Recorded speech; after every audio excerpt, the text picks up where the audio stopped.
মুহূৰ্তত ডাঙৰ খবৰ লৈ আহিছো আজিৰ দিনটোত অৰুণোদয় আঁচনিক লৈ নতুন নিয়ম ঘোষণা কৰিছে ৰাজ্যৰ মুখ্যমন্ত্ৰী ডক্টৰ হিমন্ত বিশ্ব শৰ্মাই অৰুণোদয় আঁচনিৰ ধন যিসকল মহিলাই লাভ কৰি আছে সেই মহিলাসকলে 2 লাখ টকাকৈ লাভ কৰিব এক বৃহৎ ঘোষণা কৰিছে অৰুণোদয় আঁচনিক লৈ ৰাজ্যৰ মুখ্যমন্ত্ৰী ডক্টৰ হিমন্ত বিশ্ব শৰ্মাই নতুনকৈ আপোনালোকে আবেদন কৰিব পাৰিব আবেদন পত্ৰত কেনেকৈ আবেদন কৰিব আমি আপোনালোকক জনাম সবিশেষ এই মুহূৰ্তত ডাঙৰ খবৰ জনাই আছে অৰুণোদয় আঁচনিৰ ধন পোৱা মহিলালৈ ডাঙৰ খবৰ যিসকলে অৰুণোদয় আঁচনিৰ ধন লাভ কৰা নাই তেওঁলোকৰ বাবে বৃহৎ ঘোষণা কৰিছে এক নতুন সুবিধা লৈ আহিছে প্ৰতিগৰাকী মহিলাৰ বাবে কোনো প্ৰতিগৰাকী মহিলাই 2 লাখ টকাকৈ লাভ কৰিব অৰুণোদয় আঁচনি ধন নোপোৱা মহিলাসকলেও নতুন পদ্ধতিৰে ধন লাভ কৰিব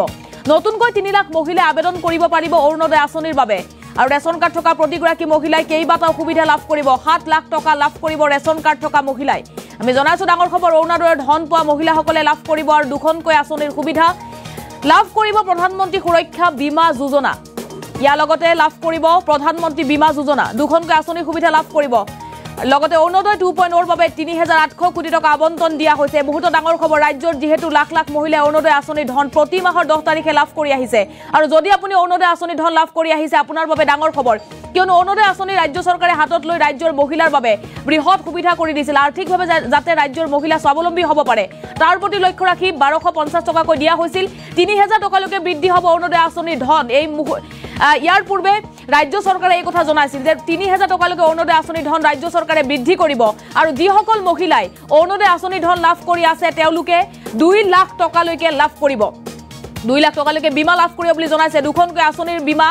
মহিলাসকলে লাভ কৰিব আৰু যিসকল লোকে বা যিসকল মহিলাই অৰুণোদয় আঁচনিৰ ধন লাভ কৰা নাই তেওঁলোকে নতুন পদ্ধতিৰে অৰুণোদয় আঁচনিৰ ধন লাভ কৰিব অৰ্থাৎ যদি আপুনি অৰুণোদয় আঁচনিৰ ধন লাভ কৰা নাই আৰু আপোনাৰ লগত যদি ৰেচন কাৰ্ড আছে তেতিয়াহ'লে আপুনি আবেদন নকৰাকৈ অৰুণোদয় আঁচনিৰ ধন আপুনি লাভ কৰিব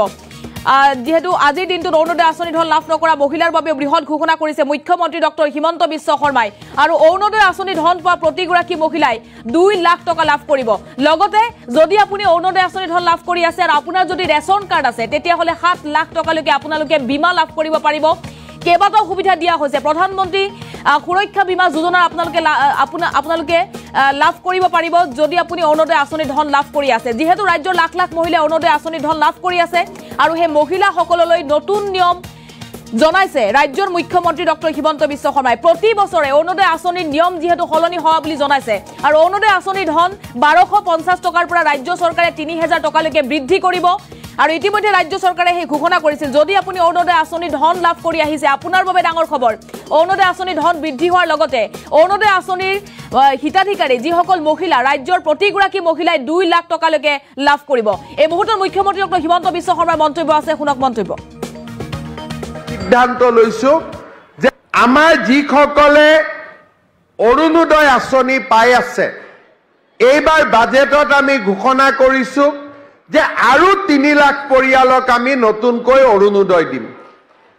এইবাৰ আমি লাহে লাহে এটা সিদ্ধান্ত ল'ব খুজিছো যে যাৰ যাৰ ঘৰত ৰেচন কাৰ্ড আছে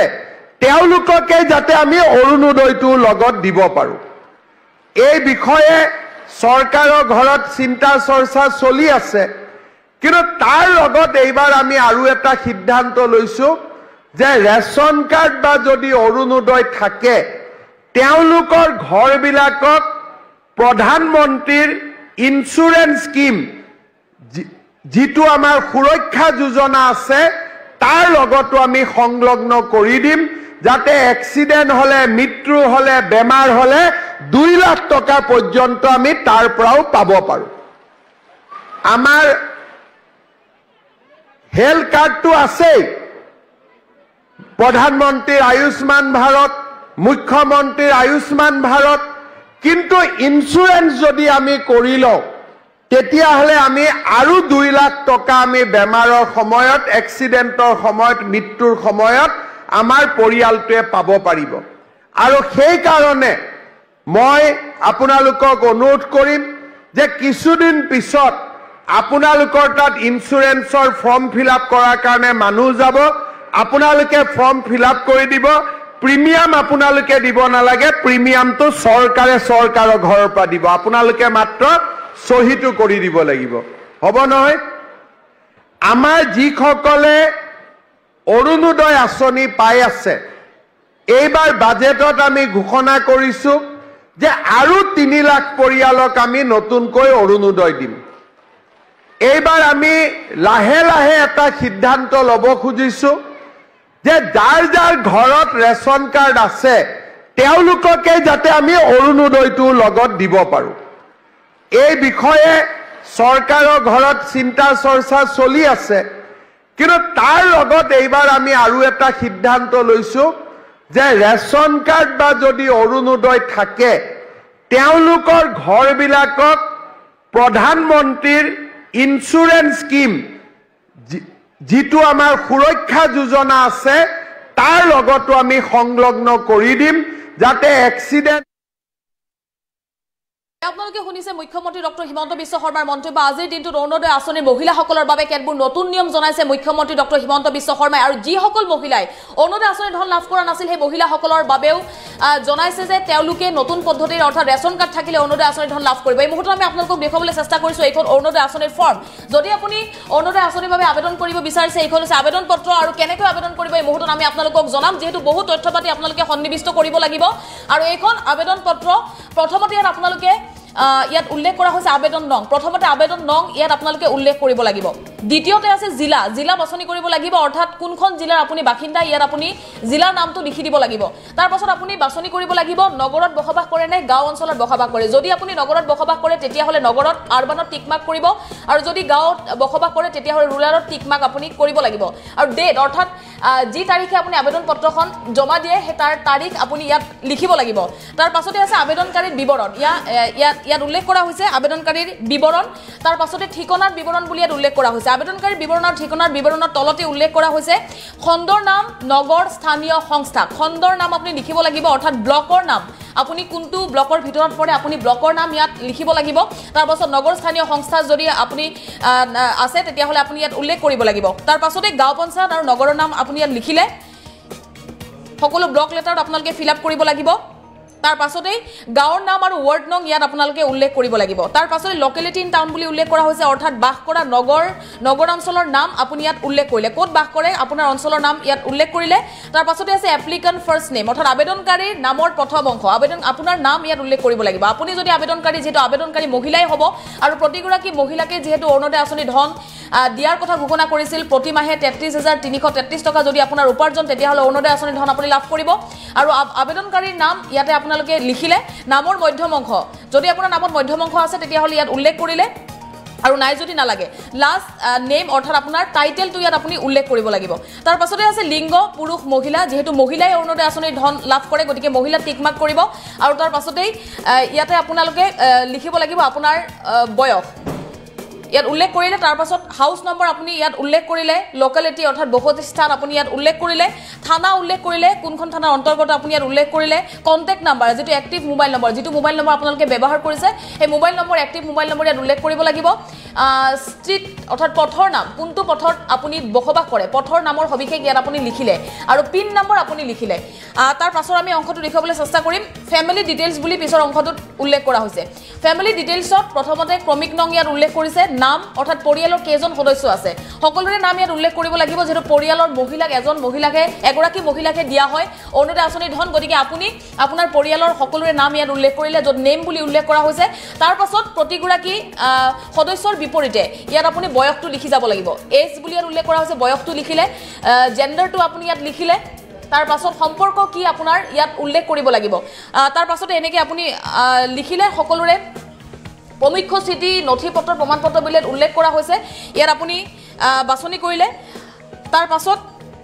যদি বিবাহ বিচ্ছেদ হৈছে স্বামীৰ পৰা যদি পৃথক হৈছে যদি বিধৱা বিকলাঙ্গ ইয়াত উল্লেখ কৰা হৈছে আপুনি ইয়াত সিলেক্ট কৰি দিব যেহেতু অৰুণোদয় আঁচনিৰ যেতিয়া সুবিধা দিয়া হৈছিল তেতিয়াই জনোৱা হৈছিল যে বিবাহ বিচ্ছেদ হোৱা মহিলা স্বামীৰ পৰা পৃথক হোৱা মহিলা বিধৱা আৰু বিকলাঙ্গ মহিলাক অগ্ৰাধিকাৰ দিয়া হ'ব আৰু যদি পৰিয়ালত বিকলাঙ্গ আছে তেতিয়া হলে অগ্ৰাধিকাৰ দিয়া হ'ব এই আঁচনিত ইতিমধ্যে মুখ্যমন্ত্ৰী ডক্টৰ হিমন্ত বিশ্ব শৰ্মাই জনাইছিল তাৰ পাছত আবেদনকাৰী বেংক একাউণ্টৰ বিৱৰণ যেহেতু বেংক একাউণ্টত এই ধন দিয়া হয় গতিকে বেংক একাউণ্টৰ বিৱৰণ ইয়াত উল্লেখ কৰিব লাগিব লাগিব বেংক একাউণ্টত যেহেতু 1250 টকাকৈ প্ৰতি মাহৰ 10 তাৰিখে দিয়া হয় আৰু 3000 টকালৈকে অৰুণোদয় আঁচনিৰ ধন বৃদ্ধি হ'ব বুলি ইতিমধ্যে ৰাজ্য চৰকাৰে জনাইছে গতিকে বেংক একাউণ্টৰ ডিটেইলছত প্ৰথমতে IFSC নম্বৰ যেটো খুবেই জৰুৰী IFSC নম্বৰ ইয়াত লিখিলে বেংক ব্ৰাঞ্চ নেম ইয়াত লিখিলে বেংকৰ শাখাৰ নাম লিখিলে বেংক একাউণ্ট নম্বৰ ইয়াত আপুনি উল্লেখ কৰিলে যদি আপোনাৰ ভুল হয় তেতিয়া হলে কিন্তু আঁচনিৰ পৰা আপুনি বঞ্চিত হ'ব গতিকে শুদ্ধ বেংকৰ ডিটেইলছ আপুনি ইয়াত দিব লাগিব পৰিয়ালৰ বাৰ্ষিক আয় ইয়াত উল্লেখ কৰিব লাগিব যেটো বাৰ্ষিক আয় উল্লেখ কৰাটো খুবেই জৰুৰী আৰু ইয়াত হেকত আছে বেংকৰ নাম বুলি সাইডত বেংকৰ নাম বুলি উল্লেখ কৰা হৈছে বেংকৰ নাম আপুনি লিখিলে তাৰ পাছতে বেংকৰ পাছবুকৰ প্ৰথম পৃষ্ঠাৰ সংযুক্ত ইয়াত সিলেক্ট কৰিলে প্ৰাধান্যতা সমৰ্থন কৰা নথিপত্ৰ সংযুক্ত কৰিছেন নাই ইয়াত আপুনি সিলেক্ট কৰিলে আন কোনো নথিপত্ৰ যদি সংযুক্ত কৰিছে ইয়েস অৰ নট আপুনি সিলেক্ট কৰিব লাগিব আৰু হেকত আছে ঘোষণা বুলি উপৰোক্ত তথ্যসমূহ মোৰ জ্ঞানত সত্য আৰু মোৰ আবেদনত যিকোনো কাৰণবশত বাতিল কৰা হ'ব পাৰে বা মোৰ ওপৰত যিকোনো ব্যৱস্থা গ্ৰহণ কৰা হ'ব পাৰে উল্লেখ কৰা হৈছে ঘোষণাত আৰু দ্বিতীয়তে উল্লেখ কৰা হৈছে মই অসম চৰকাৰৰ মোৰ দ্বাৰা প্ৰদান কৰা তথ্য প্ৰয়োজন অনুসাৰে শুধৰাবলৈ বা এই আঁচনিৰ সৈতে জড়িত চৰকাৰে কাৰ্যৱলীৰ বাবে উপৰোক্ত তথ্যসমূহ ভাগ বতৰা কৰিবলৈ সন্মতি প্ৰদান কৰিছো ইয়াত আপুনি সিলেক্ট কৰাৰ পাছত ইয়াত সিগনেচাৰ আপোনাৰ অৰ্থাৎ হস্তাক্ষৰ ইয়াত আপুনি উল্লেখ কৰিলে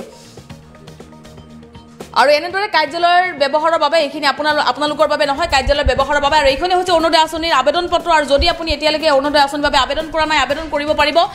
নতুনকৈ যেহেতু 3 লাখ মহিলাই অৰুণোদয় আঁচনিৰ বাবে ধন লাভ কৰিব আৰু আজিৰ দিনটোত অৰুণোদয় আঁচনিক লৈ ৰাজ্যৰ মুখ্যমন্ত্ৰী ডক্টৰ হিমন্ত বিশ্ব শৰ্মাই যেহেতু বৃহৎ মন্তব্য কৰিছিল কেনেকৈ আবেদন পত্ৰ পূৰণ কৰিব ইতিমধ্যে আমি জনাইছো লাখ লাখ মহিলাই নতুনকৈ আবেদন কৰিব পাৰিব আৰু পুনৰ 3 লাখ মহিলাই নতুনকৈ অৰুণোদয় আঁচনিৰ বাবে আবেদন কৰিব পাৰিব আৰু যিসকল অৰুণোদয় আঁচনিৰ ধন লাভ কৰি আহিছে তেওঁলোকে 2 লাখ টকালৈকে বীমা লাভ কৰিব পাৰিব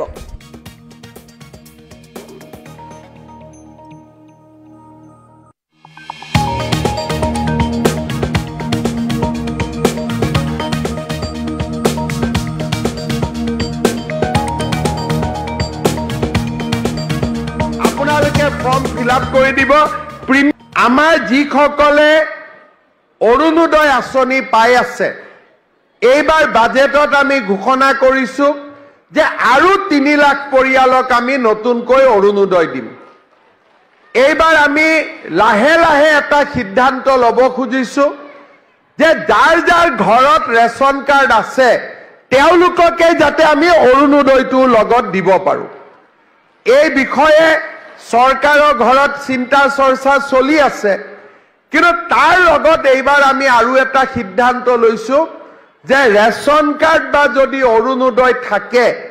তেওঁলোকৰ ঘৰবিলাকক প্ৰধানমন্ত্ৰীৰ ইনস্যুৰেন্স স্কিম যিটো আমাৰ সুৰক্ষা যোজনা আছে তাৰ লগতো আমি সংলগ্ন কৰি দিম যাতে এক্সিডেন্ট হলে মৃত্যু হলে বেমাৰ হলে 2 লাখ টকা পৰ্যন্ত আমি তাৰ পৰাও পাব পাৰো আমাৰ হেলথ কাৰ্ডটো আছে প্ৰধানমন্ত্ৰীৰ আয়ুষ্মান ভাৰত মুখ্যমন্ত্ৰীৰ আয়ুষ্মান ভাৰত কিন্তু ইনস্যুৰেন্স যদি আমি কৰি লওঁ তেতিয়া হলে আমি আৰু 2 লাখ টকা আমি বেমাৰৰ সময়ত এক্সিডেন্টৰ সময়ত মৃত্যুৰ সময়ত আমাৰ পৰিয়ালটোৱে পাব পাৰিব আৰু সেই কাৰণে